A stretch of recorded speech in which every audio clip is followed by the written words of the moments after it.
यदि आपने इस चैनल को सब्सक्राइब नहीं किया है तो पहले सब्सक्राइब करें और बेल आइकन को अवश्य दबाएं। अथो वयं मा यज्ञादिन्द्र सोमिनः मान्तस्तूर्णो अरातयः। महाभारत शांति पर्व में कहा है, वेदा में परमं चक्षुः, वेदा में परमं बलम, वेदा में परमं धाम, वेदा में ब्रह्मचोत्तमम।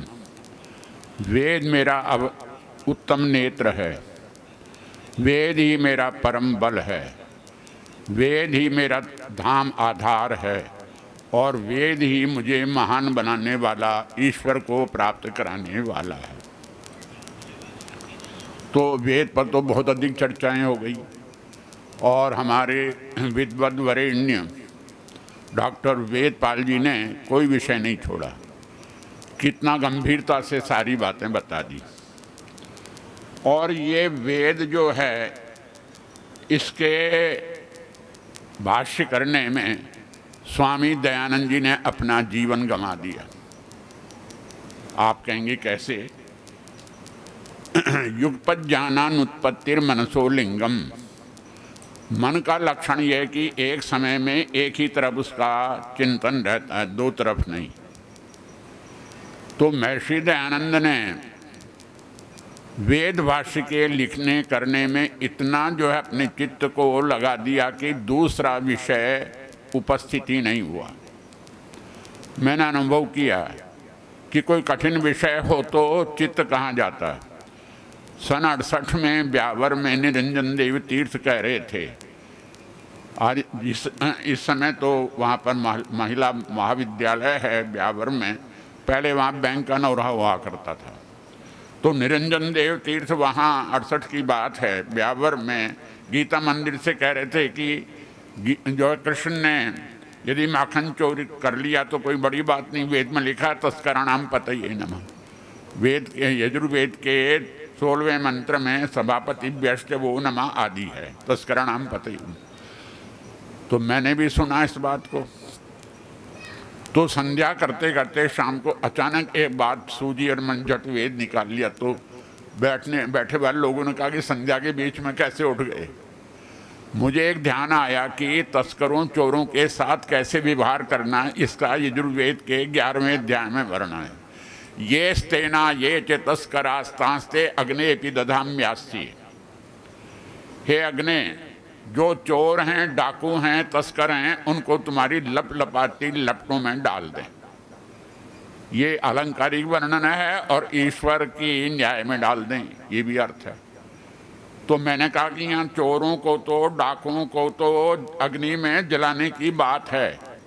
तो तस्कराणाम पतये नमः जो 16वें अध्याय में है, वहाँ नमः का अर्थ वज्र है। नमः के 4 अर्थ हैं, प्रणाम, सभापति व्यश्च वो नमः, और दथकारेभ्यश्च वो नमः, नमः अन्न का अर्थ है। और ये तस्कराणाम पतये नमः, नमः दंड वज्र का नाम है, वज्र के नामों में नमः शब्द है। और नमः का अर्थ अनुसंधान भी है, यूप्याभ्यो नमः, कुएं के जल, वर्षा के जल आदि। तो ये किसी का उत्तर देना और किसी जो है कठिन वस्तु के लिखने में मन को लगाना पड़ता है। नहीं तो उनको यदि उनका चित्त अंतराल केवल वेद भाष्य की ग्रंथियों को सुलझाना, वेद का अर्थ करना सरल बात नहीं है, जैसा अभी बताया। और स्वामी जी वेद भाष्य लिखाते लिखाते कहते ठहरो, और जाके समाधि सो जाते थे। तो ये कठिन काम है, इसलिए महर्षि को अंत समय में उस संख्या मिले हुए जहर का भान नहीं हुआ।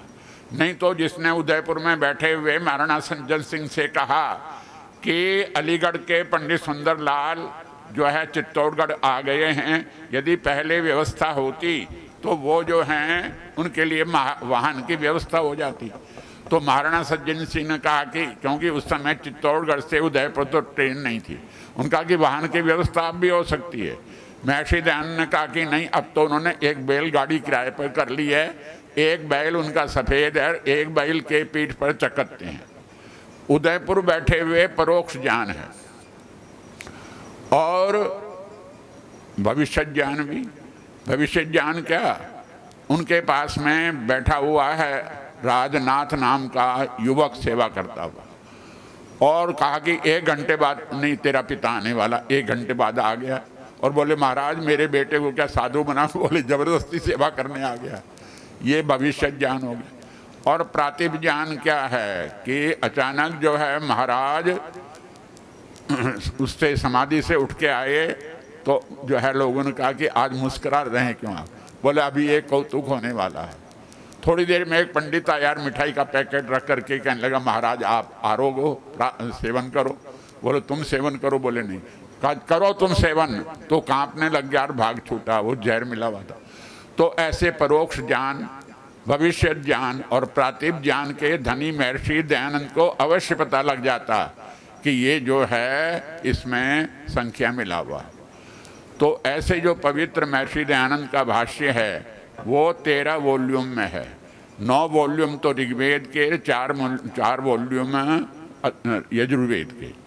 तो उनका जो अध्ययन करना चाहिए, और महर्षि ने जो अर्थ किया है तो लिखने में, करने में और लिपि करने वाले के द्वारा और प्रूफ रीडर के द्वारा भी गलतियां हो जाती, उनको छोड़ दें तो महर्षि दयानंद का भाष्य ही उत्तम है। जैसे अभी कहा गोत्रा, गोत्रा का अर्थ न निरुक्तकार ने न दूसरों ने पृथ्वी की, महर्षि दयानंद ने किया। तो इसलिए महर्षि दयानंद के प्रति अत्यंत श्रद्धा रखते हुए हम करें। अब एक अंतिम बात कि हमारी संस्कृति, हमारी सभ्यता को बरग लाने वाले, उनको झूठा कराने वाले और नरेंद्र भोगालंकार, वेदालंकार काहे का हुआ? भोगालंकार है वो तो, जो कि गलत बातों को, जो नाम वेदालंकार की परीक्षा ले ली होगी, कोई परीक्षा ले कुछ भी बोल ले सकता। तो ऐसे लोगों को नष्ट करना चाहिए। कहा है गुरुं वा बाल वृद्धम वा ब्राह्मणम वा बहुश्रुतम आतताइनम आयांतम हन्यादेव अविचार्य। चाहे गुरु हो, बालक हो या बूढ़ा हो, बहुत पढ़ा हुआ हो, बहुत श्रुत, अनेक शास्त्रों का जाता ब्राह्मण भी क्यों न, किंतु आतताई है तो उसको बिना विचारे मार देना चाहिए, फिर विचार करना चाहिए। आतताई का अर्थ क्या है? आसमंता ततम आततम, तनु विस्तार से एकता, प्रत्येक अन्य पर ततम बनेगा। आतत माने विस्तृत, फैला हुआ, और हैं जो अस्त्र शस्त्र आदि का समूह है उसको अयितुम शीलम यस्य स आतताई, निनी प्रत्यय यहाँ पर जो है हुआ ताच्छिल्य अर्थ में। तो जो शस्त्र अस्त्र आदि ले करके और उसके द्वारा जो है समाज में और हमारी संस्कृति में दूषण करने का या उसको बरगलाने का प्रयत्न करता, उसको बिना विचारे मार देना चाहिए। आप और आगे क्या कहा कि नातताई बधे दोषो मन्युस्तन मृत्यु मृच्छति। आतताई के वध में कोई दोष नहीं है, उसने जो मन्यु किया दुष्ट काम, उसको हमारे मन्यु ने समाप्त कर दिया।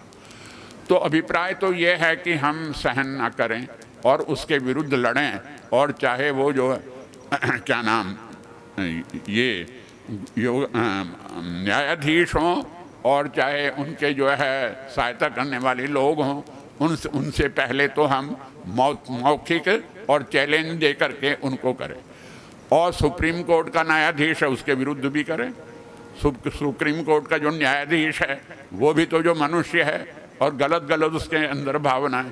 ये कितनी गलत बात है कि एक स्त्री पुरुष जो है पति और पतिव्रत पत्नीवर धर्म को मानने वाले, उसमें एक अड़ंगा लगा रहे हैं कि उनकी पत्नी चाहे तो दूसरे पुरुष के साथ भी जा सकती है, और वो पुरुष जो है पत्नी के होते दूसरे पति को भी, जो क्या नाम उसको स्त्री को भी ला सकता है। तो फिर कहाँ रही हमारी संस्कृति, कहाँ रही हमारा विचार? तो इसलिए हम लोगों को इस विषय में व्यक्तिगत रूप से, संगठित रूप से और परम संगठित रूप से इसका विरोध करना चाहिए, और हम इस वेद के मार्ग पर चलें। इसके लिए महर्षि दयानंद के बताए मार्ग पर चलना चाहिए। अब देवता की बात कही, मोटी सी बात है, या तेनोच्यते सा देवता। उस मंत्र या सूक्त के द्वारा जिसका वर्णन किया गया वो देवता है। तो ऐसी बहुत सी बातें हैं जो हमें महर्षि दयानंद के अनुसार चलेंगे तो हमारा कल्याण होगा। ओम शांति।